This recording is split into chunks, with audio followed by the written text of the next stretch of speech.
Nous, quand on s'est mariés, la raison pour laquelle moi j'aime ma femme plus qu'aujourd'hui, et franchement, c'est parce qu'on a pris le temps d'être sincère. Moi, j'ai dit à ma femme, écoute, je n'ai pas l'intention de commettre l'adultère. J'ai épousé toi, c'est toi avec toi que je vais rester. Par contre, il faut m'aider. Ah, j'ai dit à ma femme, il faut m'aider. Ok? Donc, la manière de parler, crier sur moi là, jamais. Dans ma maison, jamais. Ça passe pas. Je suis un homme. Je suis un kefalais. Donc, jamais tu ne cries sur moi. C'est un manque de respect. Quelqu'un dit, un homme dit Amen. Donc, ça, ma femme, elle le sait. Et de la même manière, hein, il y a des choses que je sais qu'elle déteste. Donc, même si je vais dire, à l'époque, non, je ne vais pas dire ça. Il y a des choses qui l'agacent. Si je veux que le foyer soit en paix, j'évite de faire ce qui l'agace et qui est légitime. Et le truc qu'on ne dit pas à une femme, il ne faut pas dire. Tu vois? Moi, un jour, j'ai dit, écoute, tu connais les besoins de l'homme, c'est la copulation. Donc, il ne faut pas tourner le dos. Bon, il y a des jours, non, il y a des jours, je sais que, voilà, on est fatigué et tout. Il n'y a pas de problème. Mais il y en a, ils sont mariés. Chaque fois que le mari veut toucher, je suis fatigué. Va te toucher, tu es fatigué. Hey!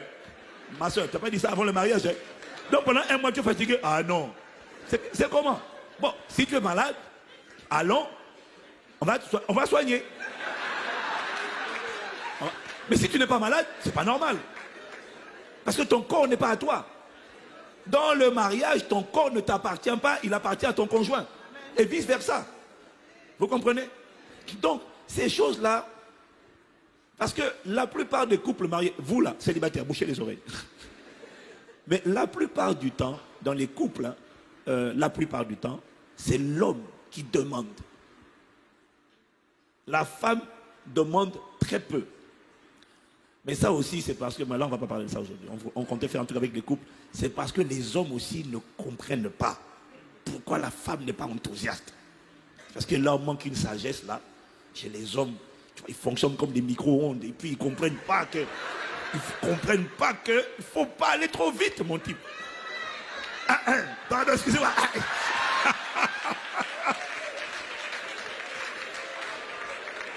Hein? Non, bouchez les oreilles, bouchez les oreilles. On va changer de sujet. Alors, j'ai la question d'une sœur. Comment faire, donc la question 40, comment faire pour amener son époux à vous aider dans les tâches ménagères alors qu'il considère que c'est à la femme de les réaliser?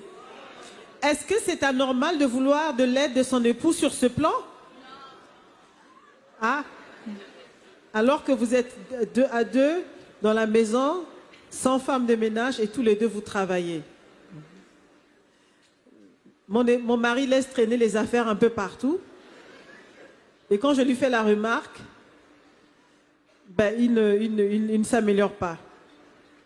Et donc aujourd'hui, est-ce normal que les premiers mois après la célébration du mariage soient très difficiles et qu'on le regrette? Est-ce dû à un mauvais choix du conjoint ou à notre chair qui nous mène la vie dure? Voilà, ça c'est, vous avez compris que c'est une question d'une sœur qui vient de se marier. Ils ont 1 an de mariage. Alors, c'est pour ça qu'on vous dit, on parle de la préparation. Nous, ce sont des questions qu'on aborde, nous, en cours de préparation au mariage.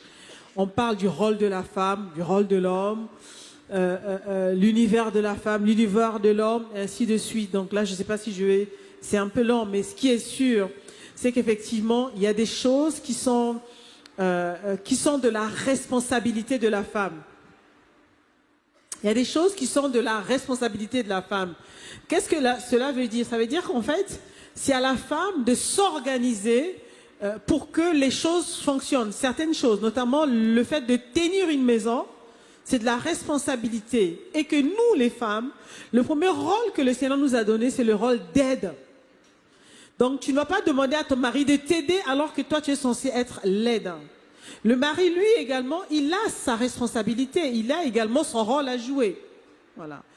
Le mari, il est la tête, il est le père, il doit pourvoir. Voilà. Il a tout un rôle et c'est pas facile d'être la tête de pourvoir. Même si vous travaillez tous les deux, même si tu gagnes plus que le mari est le pourvoyeur de la maison.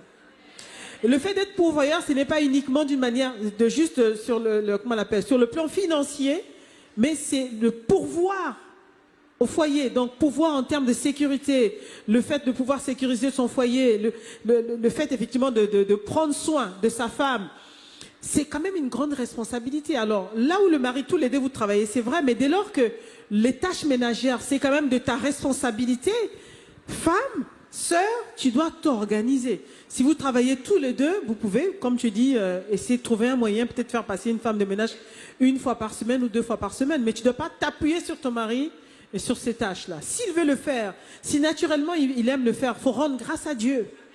Mais ce n'est pas de sa responsabilité. Amen. Et ce n'est pas une histoire encore, on va me dire ici, ouais, mais tout ça c'est culturel, c'est faux, c'est biblique. Voilà, on sait qu'effectivement ce que je suis en train de dire, lorsque je parle à un auditoire où c'est composé de plus de personnes qui viennent de l'Afrique, on comprend, mais ce n'est pas une histoire culturelle. Hein. Là, ce dont je vous parle, c'est biblique. Oui, de toute façon, c'est biblique. C'est biblique, voilà. C'est le fait de tenir. Après... C'est pour ça qu'on dit que la femme est le cœur de son foyer. Ouais. Voilà. Elle est le cœur. L'homme est le chef. Ça veut dire qu'on n'a pas les mêmes responsabilités. Donc, il faut chercher à s'organiser. Donc, le fait de demander, insister, et encore, quand on demande, il faut savoir demander aussi. Oui, il y a ça aussi. Voilà. Mais sinon, alors, cette parole-là, cette réponse-là, comme a dit mon épouse, sera difficile à accepter pour la femme occidentale. Parce qu'elle a grandi dans un cadre avec un paradigme, c'est-à-dire un système de pensée égalitaire.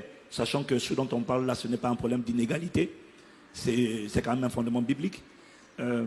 Mais je reconnais que cette réponse-là aura du mal à être acceptée par quelqu'un qui a vécu en Occident. Même pas que les Français, même les Africains ou les Antillais qui ont vécu ici auront du mal parce que voilà, c'est la... Cette question est posée par une sœur qui vit à Libreville en plus. Hein.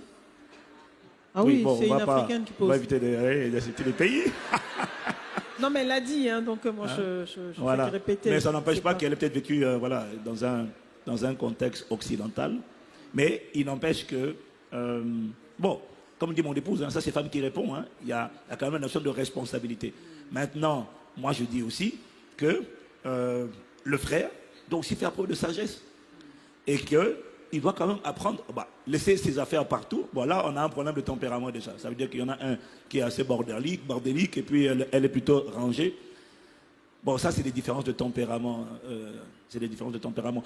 Mais pour que la relation tienne, il faut quand même faire l'effort, mon frère, d'aider. Voilà. Mais ce que dit ma femme est très vrai. C'est-à-dire que s'il l'aide, c'est un bonus. Mais ce n'est pas son devoir en premier. Parce que vous savez que quand on arrive dans une maison et que la maison est sale, on tient qui pour responsable? La femme. Ça, que ce soit en Occident, aux États-Unis, en Afrique, dans la Caraïbe, c'est la femme. D'ailleurs, la Bible dit la femme sage bâtit sa maison. La femme est censée la renverser de ses propres mains. Ça veut dire qu'on considère que celle qui porte la maison, c'est la femme. Elle est le soutien de son foyer. C'est elle. Enlève la femme, l'homme est perdu. C'est elle le cœur, c'est le moteur. Maintenant, en tant que femme, la Bible dit que... Mais il faut quand même que les frères, oui. Le frère, surtout pour tes affaires, mon gars, range tes affaires. Il y a ça, mais moi je vais donner un conseil aux sœurs. En fait, quand la Bible dit que le leadership de l'homme, c'est un leadership de position. Il est la tête, il est le chef. Il aime ça quand on lui dit ça, il est fier, il est heureux. Ok. Mais nous, les femmes, nous avons un leadership redoutable. Ouais. Nous avons un leadership d'influence. Amen. Si tu veux que ton mari t'aide, le gars, il va t'aider. Ah oui. Amen. Amen. Si tu veux qu'il t'aide, en tout cas, il va t'aider. C'est de savoir comment tu vas l'influencer. Comment tu vas faire passer la pilule, entre guillemets. Et elle fait très mal passer la pilule, voilà. Parce qu'elle le dit avec un ton amer. Et la preuve, c'est qu'elle dit après, je trouve que oui, là, voilà, est-ce que c'est normal que le premier mois soit difficile et qu'on le regrette? Bon, ça veut dire que l'amertume est déjà rentrée en toi. Et que, voilà, toi, tu t'es mal préparé, ma soeur, pour le mariage. Tu t'es mal préparé. Parce que, vous voyez, cette amertume-là, elle est basée sur des attentes que toi, tu as. Dès lors que le mari ne se comporte pas comme ça, je suis déçu. Si tu dis ça à ta mère, Ta mère va te dire, ma fille, il te trompe? Non, maman. Il convoite les femmes? Non, maman. Il te bat? Non, maman. Il t'injurie? Non, maman. Tu lui reproches quoi? Il ne partage pas les tâches domestiques. Ta maman, même si elle vit, va dire, ma fille. Nous, on a été trahis. On a été trompés par nos maris. On a des vraies raisons. On avait des vraies raisons de nous plaindre. Et malgré tout, on ne se plaignait pas. On a éduqué nos enfants. Et toi, tu te plains pour si peu. Bon, excuse-moi, toi là, tu es trop occidentalisé là. Hein? Il faut revenir un peu à la culture biblique et apprendre à rendre grâce à Dieu. Tu as un mari qui est bien, tu as un mari qui ne te mange pas. Et puis tu te plains juste parce que c'est ta responsabilité. Et puis, comme dit ma femme, la femme a un leadership terrible. Moi, ma femme, elle arrive à me faire des choses, j'avais dit je ne fais pas.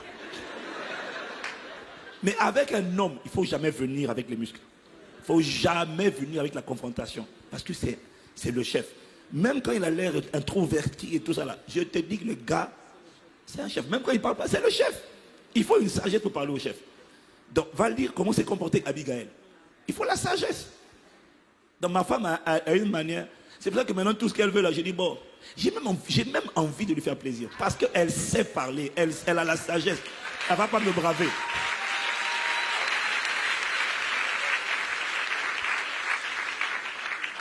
Et c'est ça qui construit un mariage.